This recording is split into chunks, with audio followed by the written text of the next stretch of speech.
We have two people here today who I'm so pleased to introduce. So first, Jude Michael from the School of Public Health. Will you say a little bit about your role there and your experience with NIH so we see where you're coming from?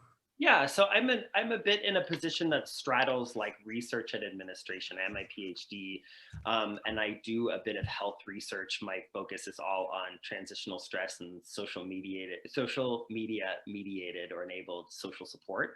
And so I look at things like how people interact online and how that, how that enables them to effectively manage their stress.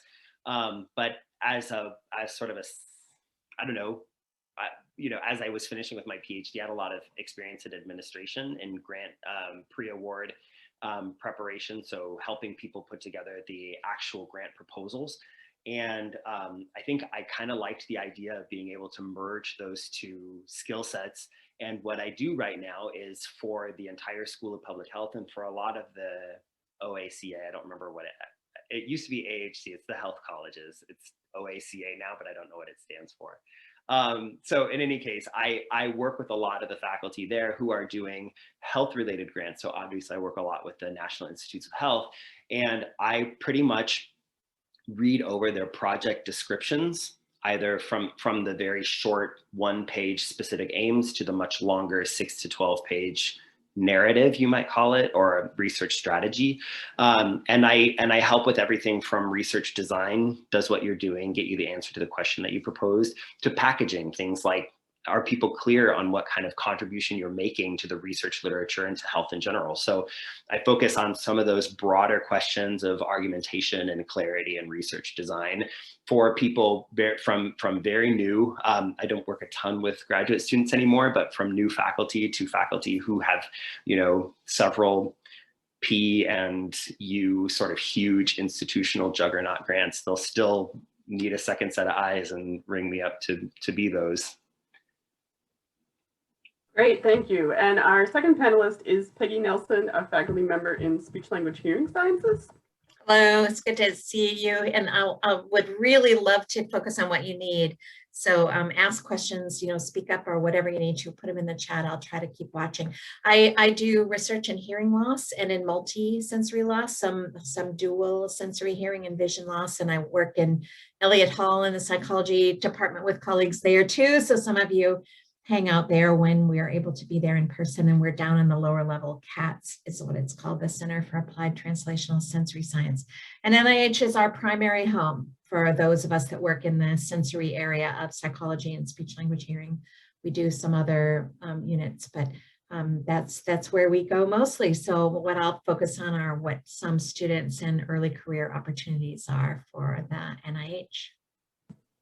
Great, so as Peggy mentioned, both of these presenters have short PowerPoints, but please, if you have questions, feel free to interrupt, raise your hand, drop it in the chat.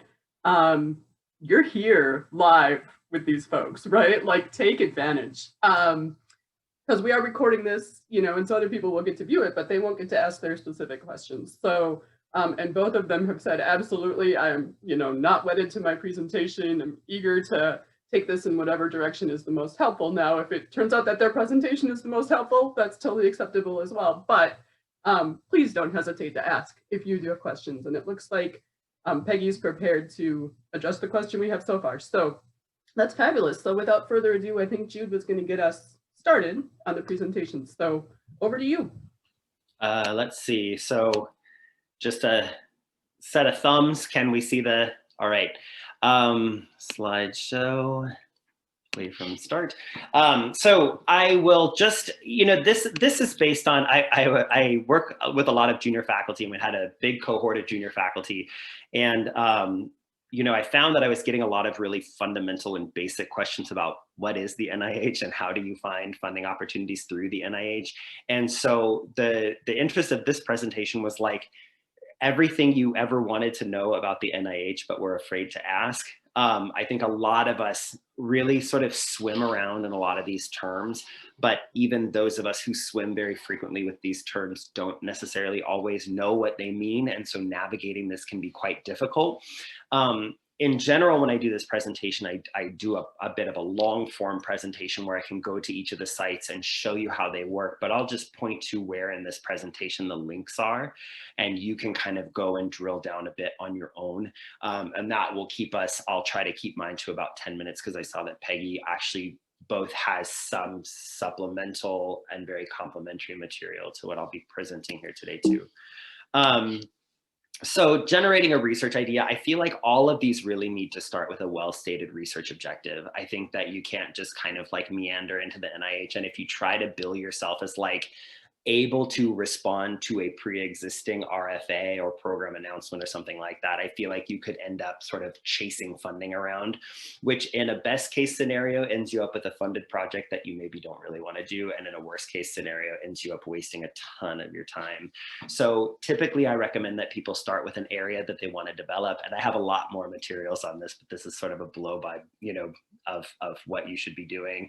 Survey the literature, so collect and analyze any background information, curate a list of gaps in the research literature, and then narrow that down by assessing your own ability to close that gap. Some of the logistical elements of closing that gap, is this too big or too small for me?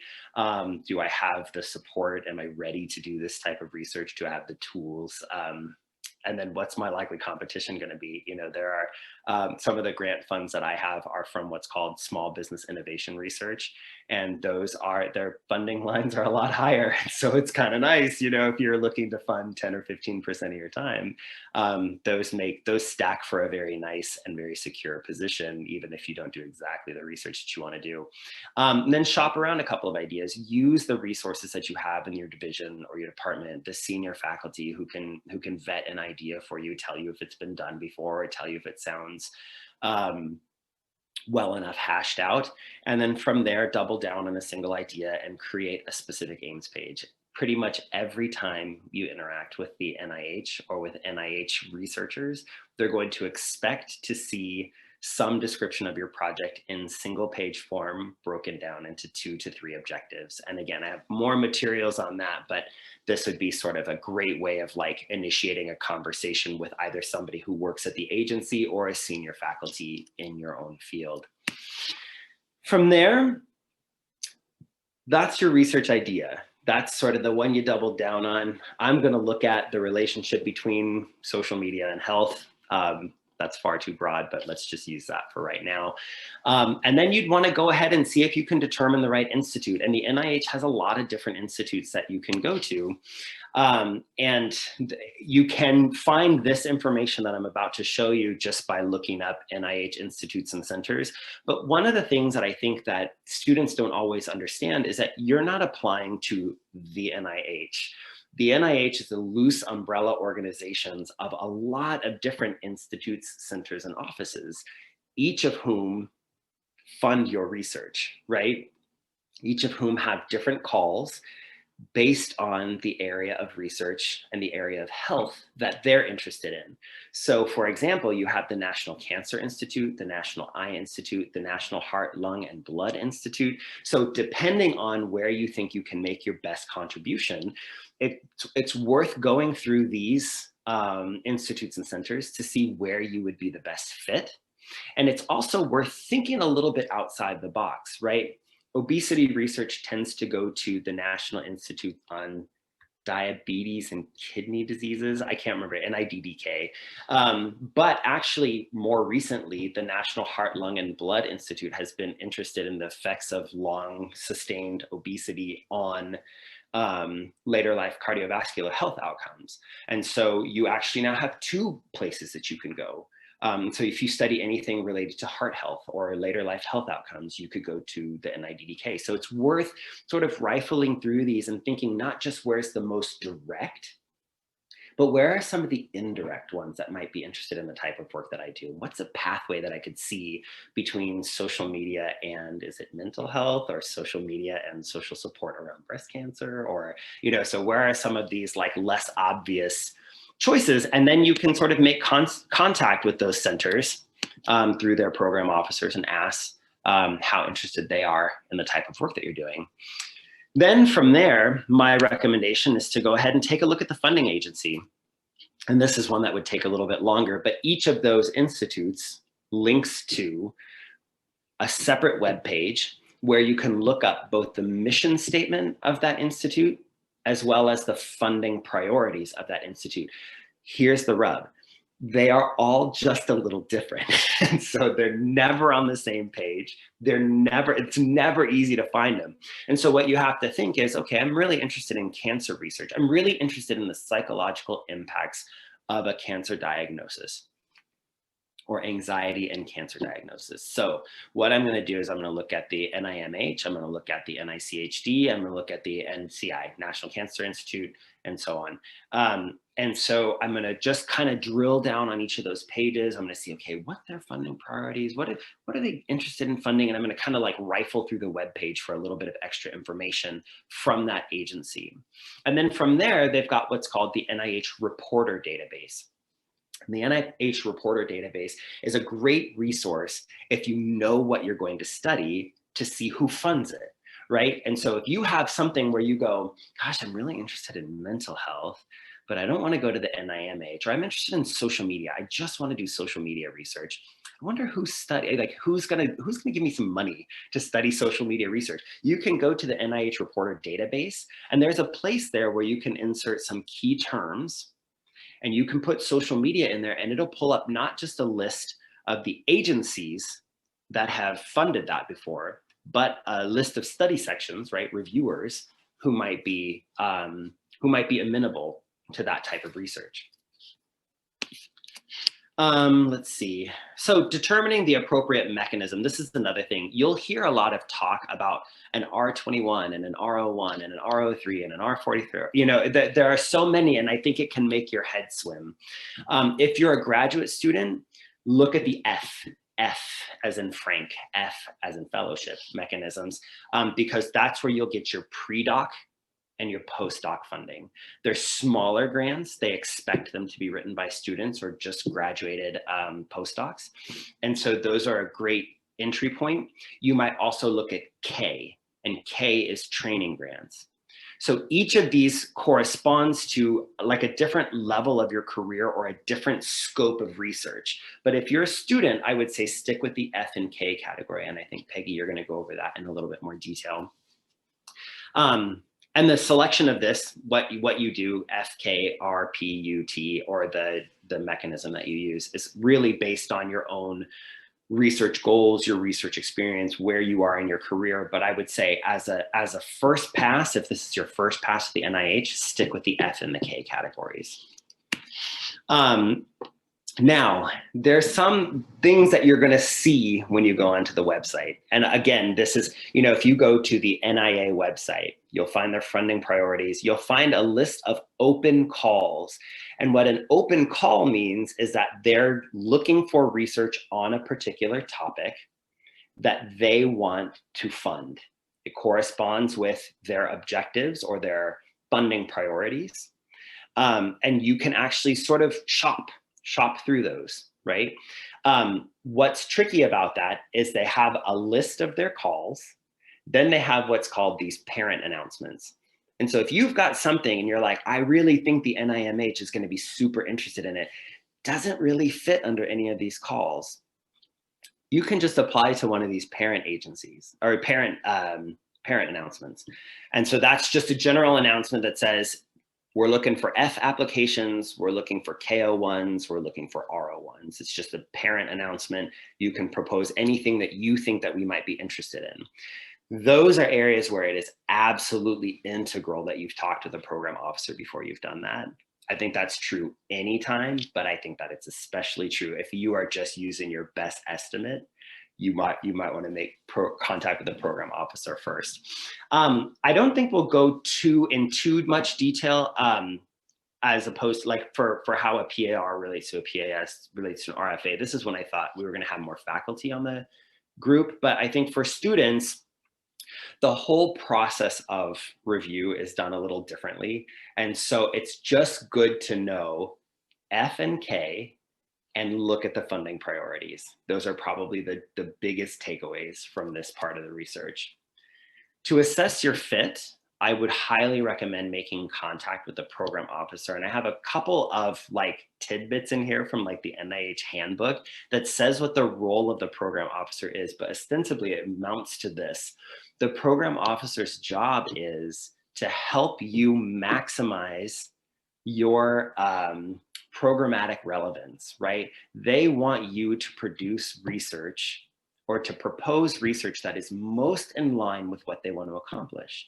And so because of that, the program officers are often very willing to engage with you, and they're very willing to sort of like nip and tuck and sort of move and sort of shift and manipulate your research so that what you end up proposing is most likely to make it through study section, right? To make it through that original review, and then to make it into the pile of funded research. So I always recommend contacting the program officer. You can make an appointment over email. So from a very logistical standpoint, you can include the words maximizing programmatic relevance in your email heading. And I would always include a copy of that specific aims page. So if you're demanding, if you're new research development events from Chris, I think something on how to write a good specific aims page would probably be a great follow-up to something like this, because it is such a good, like, does everybody know, if I say lingua franca, does everybody know what that means? Like, it's just a common language that we all share in health, as everybody circulates the aims pages. So I would typically give, again, I didn't realize that we would be so student heavy, because a lot of this is very different based on whether you're a student or if you're applying for a K. The whole process of reviewing grants is done much differently. But it is nice to know as a backdrop and as sort of like a springboard into the later research that you'll do that there are different types of study sections. So you talk to your program officer. Your program officer is largely an administrator, right? They get the grants. They help find the people who will be in charge of reviewing. That person who's in charge of reviewing recruits the expertise. So they're kind of a layer removed from the actual review of the proposal. They may not even sit in on the study section where your proposal was reviewed. They can read your reviews. They can help you synthesize your reviews, but there's a bit of a separation there. So you're actually writing to two audiences. The first audience is your primary reviewers. Those are the scientists who are going to look at your research and sort of give it a thumbs up or a thumbs down. It's more complicated than that, but it's, give it a score on along 5 dimensions from a 1 to 9. From there, they've got a lot of sort of, that's going to determine whether or not the program officer even sort of gets access to it and sort of discusses it and has the potential to fund it, right? And then from there, the program officer can kind of, typically they take anything above a certain pay line, but they'll also sort of reach down into the 30s and 40s and, and pull ones up that they think are more interesting. So my feeling is, you need to remember that you're always writing to 2 audiences. I've gotten advice from a program officer, which is not great because I don't think it would do very well with the scientists. And so sometimes you kind of have to balance those against one another, what you know about the science versus what you know about the funding priorities of the agency. But ultimately, always know that you're talking to both scientists in your field and a group of what you might call educated non-experts slightly outside of your field. And as you get farther into the process, you can always sort of poke around and try and find a study section with people who you feel like might be more amenable to your research goals. So I won't go too far into the researching study sections too, because I want to make sure that Peggy has ample time to talk about hers. But my thought is, again, know your agency, know their funding priorities, and make contact with your program officer would probably be the takeaway from this. So that's it for me. I'm just going to state one of the questions in the chat, and then Jude, you'll have to go back to the chat and see if you like the answers I gave or if you don't like the answers I gave. But one of the questions is your conversation with the program officer confidential? And I've had that question come up before. You know, I'm young. No, I'm not. But when I was young and an early career person, I presented what I thought was a really novel idea to my program officer, and I was a little wondering how confidential that conversation was. What do you think? So I would say no. I would say that by and large, you know, I think program, but I think you don't need it to be. I mean, some of the things that we worry about, like sometimes I think that we worry a lot in research land about being scooped, and I just feel like that's not as much of an issue as I think a lot of people like to think that it is. There really are very seldom like projects that overlap to such a degree that you know. Uh, you have to worry about, oh, this person just wandered in and happened to have a similar project, or is going to hear about my project and run off to do it before me. But my feeling is this: when I have talked to program officers as both a researcher and as a research development sort of person, typically when they use examples, they always come from funded projects. And so I don't know that it would ever come up like, oh, Jude over in Minnesota was thinking about doing that same project. Like, I think that from an ethical standpoint, that would be weird. I mean, it's something that I come up against in my job too. Like, I get a bunch of research proposals, and often like I want to sort of play matchmaker because I'm like, oh, air quality, and I know somebody who does air quality and something else. Maybe you two should get together. And so I'll do it that way. But like, so-and-so's thinking about a project where they're going to look at something like this. I think I have literally never said that sentence in like 15 years of doing this job. So.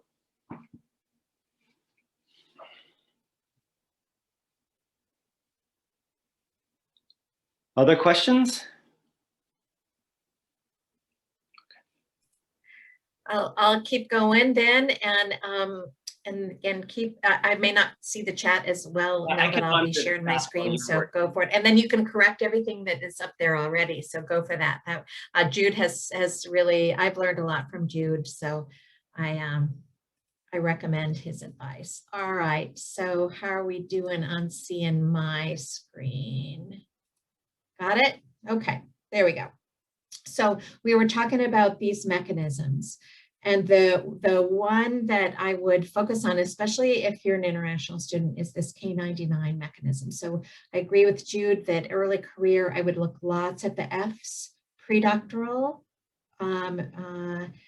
and typically you would apply for that like in your second or third year, but because it might take you a year to get it.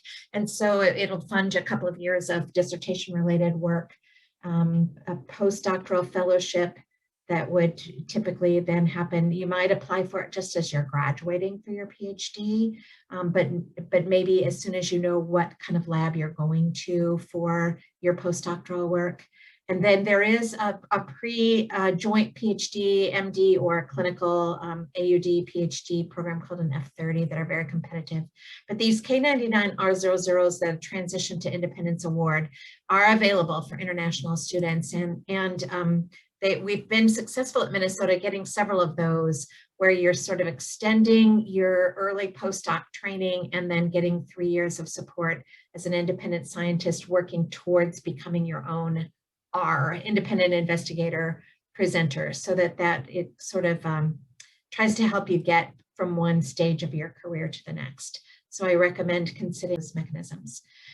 NIH really does want to support the next generation of scientists. So I think they're very committed in early career scientists, especially in several of the institutes that I know they really give positive and beneficial advantage to early career scientists and student scientists. So don't be nervous that you're early in your career about it, because there's actually some funding that's carved out for the early career portion.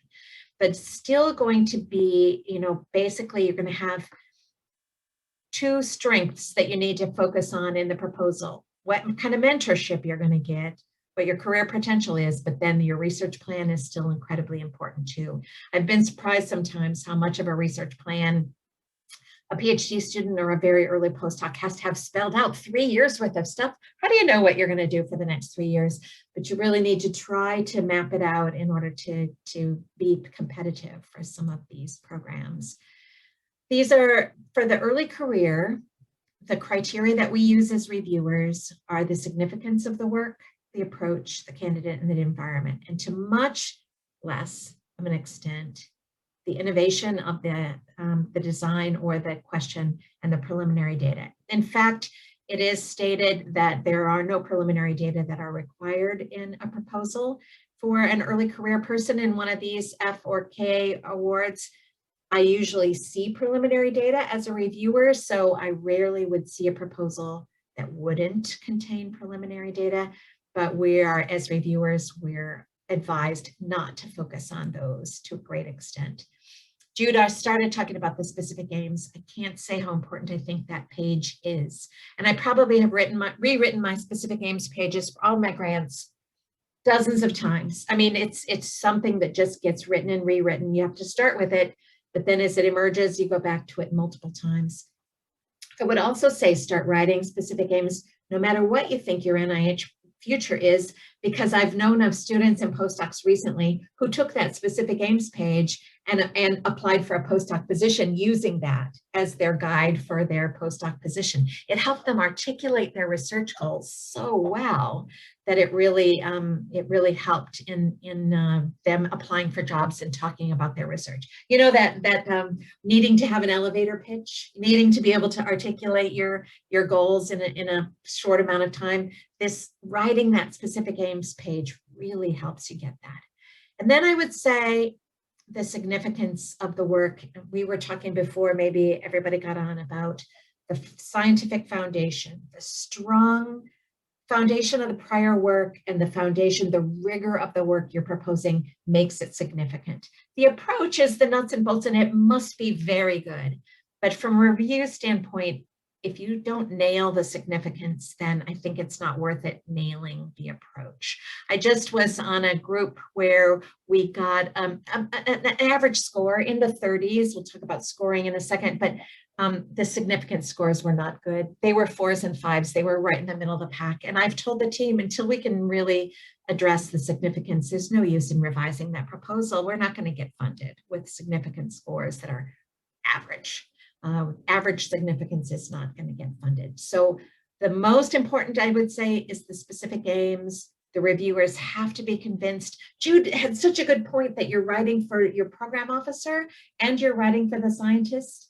You're also writing to the scientists on the panel who are only tangentially familiar with the work that you're proposing about. So you'll get a primary reviewer who really knows the work, but the other reviewers who get to vote on your proposal are going to get lots of their information from the specific aims. They might get lost in the details of the approach. They're going to thumb back their way to the specific aims and try to find their way and see if they can remember what you were proposing after all. Often it's 2, would you say, Jude? 2 aims, maybe 3, with them being somewhat linked, and that maybe you finish that page with a sentence or 2 about the impact. Jude's really good at helping us shape specific aims pages, so maybe we'll come back to that later on when we talk about it, if have general discussion if that's important. But I do think the significance, no matter how early you are in the career, that's going to be the really most important thing. I have learned the hard way and the good way about making sure you do a thorough review of the literature. Is I have submitted a proposal, then I looked at the study section and I realized there was a person whose work I did not cite and whose work was relevant and I did not cite it. So that was a big mistake. Be sure that you make the reference list really thorough and make sure the rationale is as clear as you can be, that the work is really important and it's going to advance your career. The approach, I think let's just wait and see if we want to go into as much detail about how to do the approach. And there are a bajillion other sections in the NIH proposals. And some of you, I don't know, in the psychology department, sometimes we debate about whether the work that we're doing, see that bottom one, is really clinical trials or not. I would be so happy to work with anybody who gets stuck in these bajillions of files that need to be included in the application, but I don't think we'll focus on those today. So you get reviewed by the Center for Scientific Review officer. You usually have a panel of 10 or 20 researchers. You can find the membership of those review panels so you can see who's on them. And if you've never heard of them, maybe you're not going to the right panel and you need to think about a different panel. And don't hesitate to write that in a cover letter about which one you think is most appropriate for your work. You'll get a primary reviewer, a secondary one, and a secondary two reviewer. And those are the reviewers that see your proposal a month ahead of the meeting. And those are the reviewers that submit preliminary scores, and you will either make the cut, the top half, or not, the bottom half, and you'll be discussed at the meeting or you won't be discussed. I have been both discussed and not discussed. It has happened to me multiple times. Thankfully, persistence exceeds the rejection rate, so that you just keep going. And then the reviewers have forms like this where they summarize the overall impact and they look at the significance, the strength of the investigators, the innovation or the approach, the training plan, things like this is the way the forms look. So we're writing out bullet points about the strengths and weaknesses of every single one of those scoreable criteria. But if you have been scored and if you've got numbers on there, it's not like we open them up, we list all the scores and then we average them. Still, the reviewer gets to make an overall judgment of the overall score.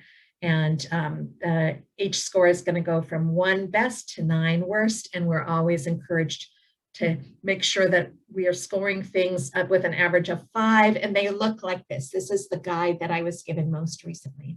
A 1 is an exceptionally good score, a high score, exceptionally strong, no weaknesses, maybe negligible weaknesses. And then a medium score, and most proposals are going to end up with 4s, 5s, and 6s, and we translate those to 40, 50, and 60. Poor proposals are going to have some 7s and 8s. I must say I've never given a 9, but you know, that's a poor proposal compared to all the other NIH proposals. So it's not like it was a bad piece of work. It's just that it was lower than average, but it's pretty frustrating, discouraging, tear-inducing to get 6s, 7s, and 8s. I can speak to that for sure. So during the meeting, you have the 3 reviewers present their impact and they overview this, and the second and the third reviewer focus on the differences. Then the whole panel of 20 people discuss. The whole panel discuss. They face things like, have you brought up the human subjects, women, minority, animals, etc. And the whole panel, the reviewers give the primary reviewers give their scare, and then the whole panel gets to vote. So your score will be from the whole panel, not just from your first 3 reviewers. Some of the panel will just have read the specific aims and just the discussion that's there on that day, which is why it has to be, the specific aims have to be so good. And they just keep asking us reviewers to ask ourselves, is this project addressing a really important problem on a critical barrier to progress in the field?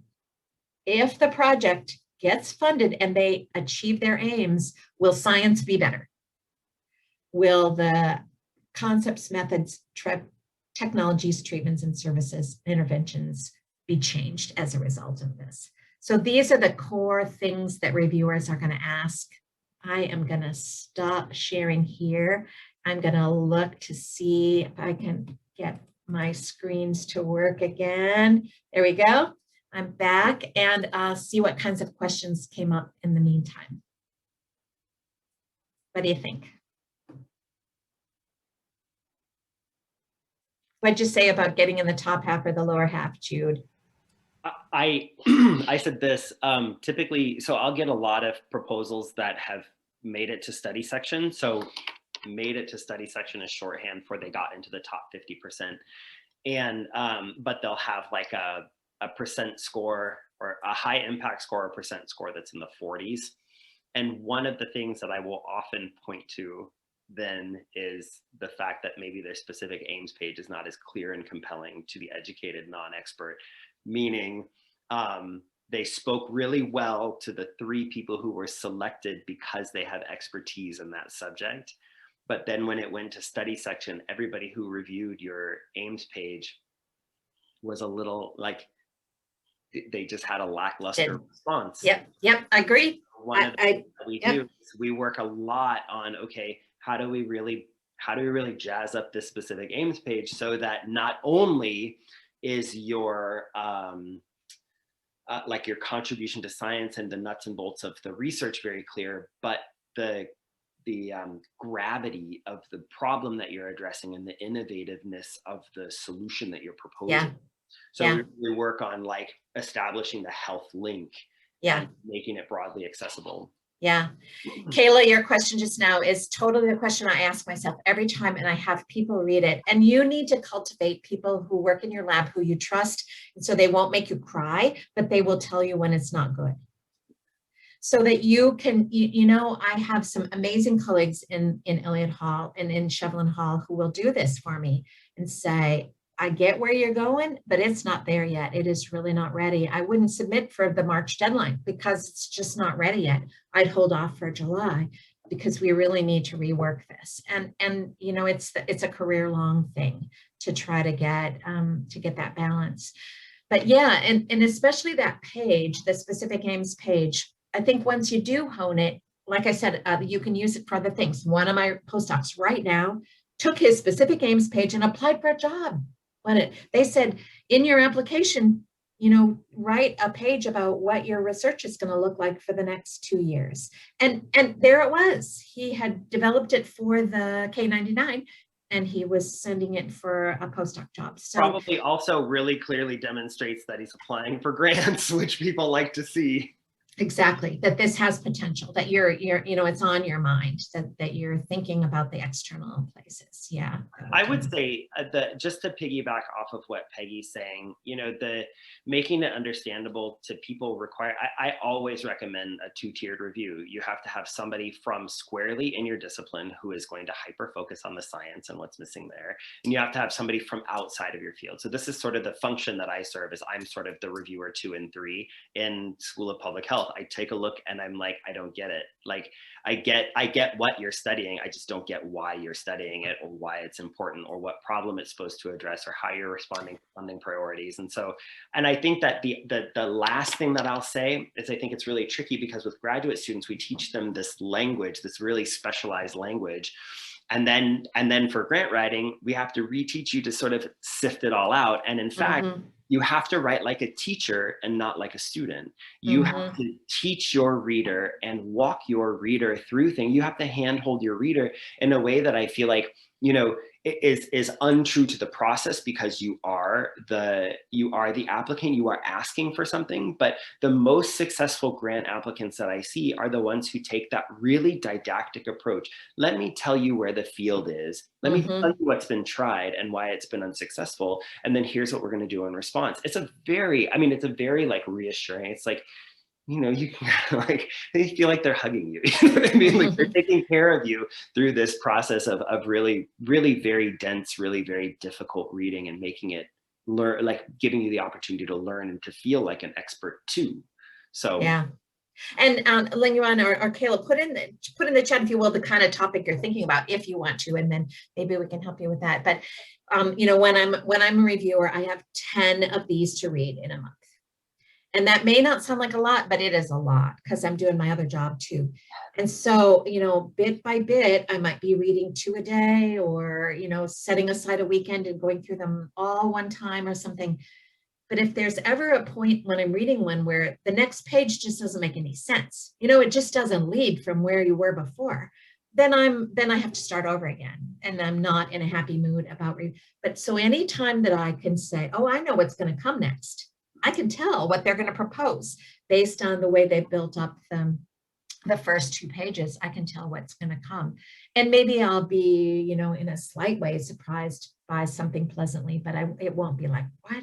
That doesn't make any sense. And then I have to go back and search one more time.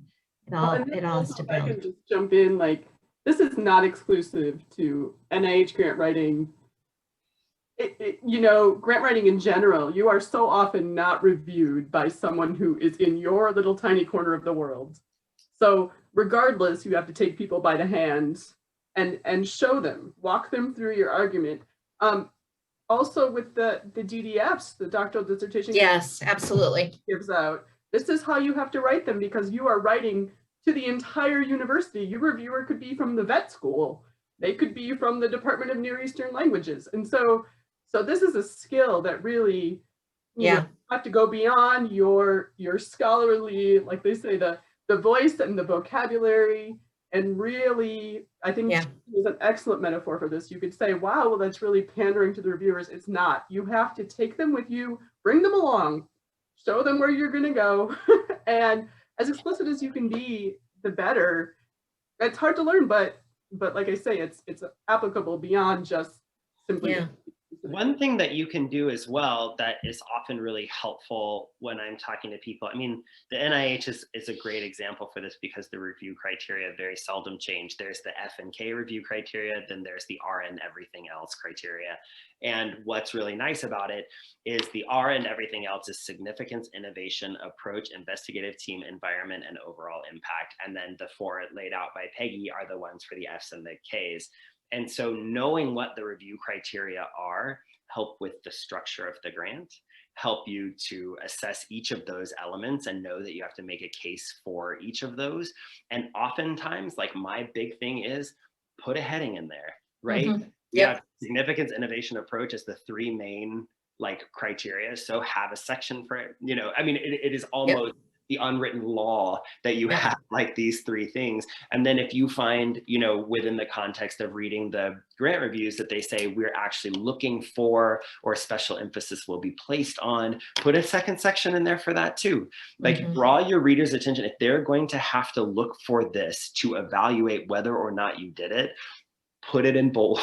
Like people like that, because I think one of the things that you don't understand, and Peggy, you could speak to this too, I'm sure, when you're a review, so I've sat on a review panel for the NSF, when you're a review panel and you stand up to talk in front of a bunch of people, it's kind of intimidating because you're like, this is like my contemporaries in my field and I'm feeling a tiny bit outclassed right now. I hope I did all my homework and I hope this, you know, I hope I don't come off as such a noob that people are like, oh no, like, did you even read it? You know, so I think one of the things that I feel like I definitely respond really well to proposals that help me to determine how effectively they met each of the review criteria in their own words. Yep, agreed. So that they can even just pull from your words when they're conveying it, you know, the significance of this.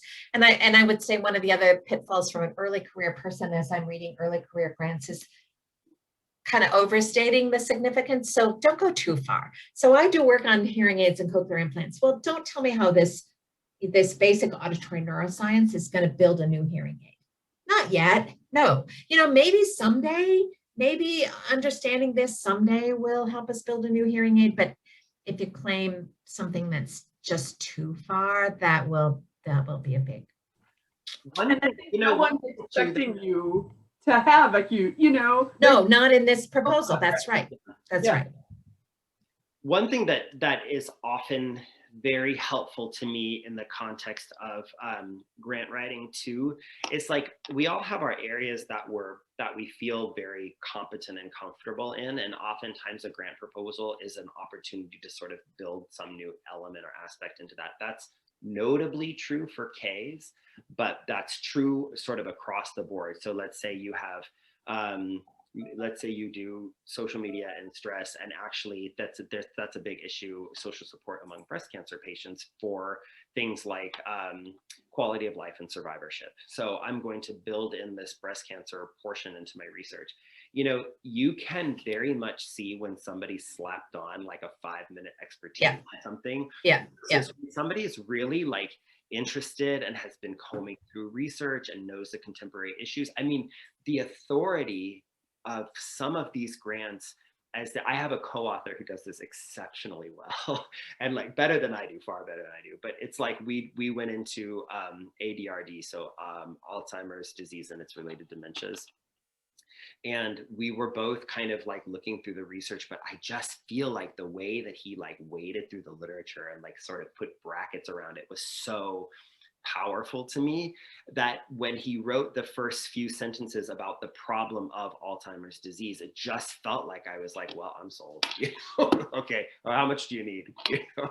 So I think that's if you're going to build things in, make sure they are things that you have combed through, get an expert on board with you, ask somebody what is essential that you cite, but do your homework to make sure that you're not just sort of slapping on the breastcancer.org statistics, which everybody knows already because they're where we all go first. Yeah, and in fact, I say that about the hearing loss statistics. Don't even tell me those. You know, put a little site that you knows that you've been to it, but don't emphasize that bit on. I'll start the same. Yeah, and I think this is what we were talking about before. That the slightly revised review criterion of the strength, your demonstrated knowledge of the prior research. That is absolutely a review criterion, and then the strength of the rigor of what you're proposing to add to that research. So they're calling those the premise and the rigor, or there's slightly different words for that depending on the review. But knowing that you know the literature, it's going to be really important. So that's where you're writing, Kayla, for the expert. That's where you're not writing for the program officer now. You're writing to the expert to show the top person in that field that you know the work, and that this is something that's really going to add to that work. Then the things in the approach, you need your statistical consults, you need the power analysis, you have to comment on sex effects, you must comment on all those things, you must know the pitfalls of your sample, and you just say it. And I have pitfalls, multiple pitfalls sections in all of my proposals. I know it's going to be hard to find 80-year-old people with normal hearing. I know it's going to be a challenge. That's why, we're going to try in these ways, and here's how we're going to hedge it. And I had one other piece of good advice was I wrote one once where I said, if we start to collect data and the effect size is still too small, we'll increase our sample size. And the person read that and went, if you're studying such a small thing that it's not going to show up with 50 people, but it might show up if you got to 100 people, that's probably not a super significant thing. That's probably not a great argument that you just made. So why don't you strike that and go about that in a different way? Don't say you might need more people to get a significant, a large enough effect size. Well, then maybe your problem is too small. Niche, yeah. I would say, just to respond, Chris, to your question in terms of like getting your hands on NIH applications, my take is like copycat writing is huge. Like they all follow the same format. And if you can find one, I think like, don't copy the research, don't copy the lit review, but the structure, the basic structure of these should almost proceed as though you were filling out a form, right? That's how almost boilerplate the basic scaffolding of an NIH can be. So what I recommend to people is find somebody who does work like you do and a type of work like you do. So we have a lot of intervention studies in the School of Public Health, but we also have basic science and clinical science, the clinical basic and then bench science. And so from there, I say find somebody who has that, find somebody who has the same mechanism. So if it's an F that you're looking for or an R that you're looking for, find somebody who did that same mechanism, hopefully to the same agency, and proposed a similar type of research, because structurally speaking, then that person clearly included a minimum threshold of information that should have been in that proposal in order to get it funded. And what that's going to do is that's going to take a huge load off, especially with the approach. So, you'll see things in there like they'll include, for sure, if they collect primary data, they'll include their population, they'll include recruitment, inclusion, exclusion criteria, they'll include data collection, they'll include instrumentation and variables. So all of that stuff will be in there. And so instead of being like, gosh, what do we need in here? Oh, probably something on the instrument, like you'll have that all laid out for you. You yank their text out of there and you put your text in. And so I think for me, like, I don't know how I would have gotten through my first grant proposals if I hadn't logistically speaking, if you have someone like me in the division that you work for, you can always ask us, because we work with a lot of people who are submitting grants. Deans and division heads will often know. And at a last resort, I would say go to your program officer, because they can get them for you, but it's like, I mean, I feel like they have to like turn a crank on some machine somewhere and it spits. Yeah, I've never gotten one from a program officer. So Yeah, but I have in psychology. C-level grants I have gotten from program officers. So those are huge, like, you know, $8 million. Yeah, you're right. Those big ones, right? But it took forever. And the one that we got, I was like, great, thanks. Like, this has nothing to do with what we're proposing. My colleagues in Elliott and Shevlin Hall, we've shared them with our doctoral students. We would share them with anybody else.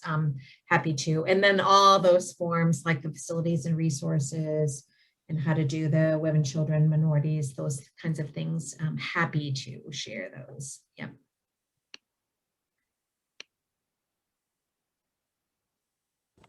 I think we have time for maybe one more question.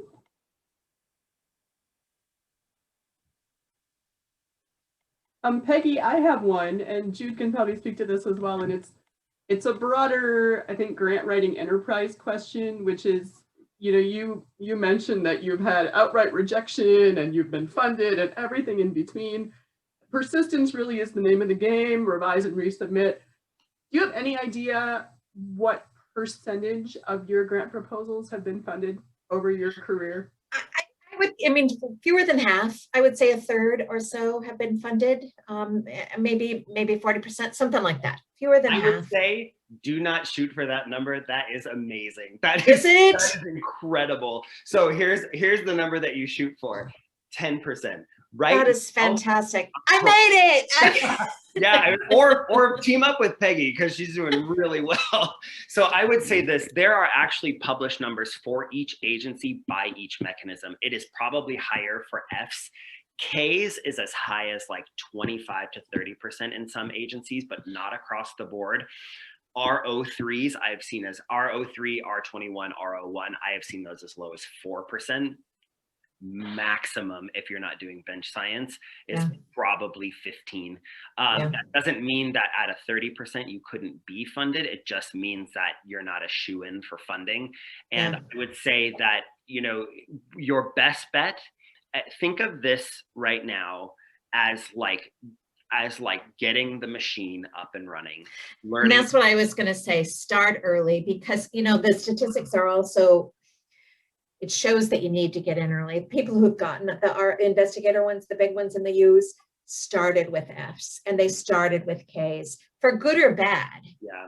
You learn the process, you get in the system, so start early. My numbers are higher than that too, but I think that's because of the type of grant I apply to, which has a higher pay line. But I would also say that you know, it's okay that these are not all funded. You just need one. I mean, for most of you, for most of your careers, you know, if you're doing an RO1, RO1s are 5 years. They can be, so without approval, they can be $2.5 million. With approval, they can be up to, I think it's like 9 or 10 million. I mean, the sky is really the limit if you get the approval. And so for 5 years, then your summers are taken care of. You have the resources you need. Like, you just need one of those. And there's estimates that suggest that for an RO1, the average number of resubmissions required is 5. Which means if there's somebody out there who gets it their first or second try, there's somebody else out there who did it 8 or 9 times before it got funded. And that's okay. That's really good. Think of something with some staying power. Think of something with some staying power that you can resubmit a few times and just go to town. I mean, it's millions of dollars for research. I mean, it's worth a couple times at the trough. It's worth the blows to the ego when you read that it's not important or not well written. It is. Yeah, because I think one of the things is too, I mean, the program officers get so many grant applications and so many resubmissions. It used to be that you could only resubmit something once. Okay. Now that's gone away. So the numbers are much higher. And so I would say, plan on writing it, plan on resubmitting. That's a lesson in tenacity that will serve you in every element of academics.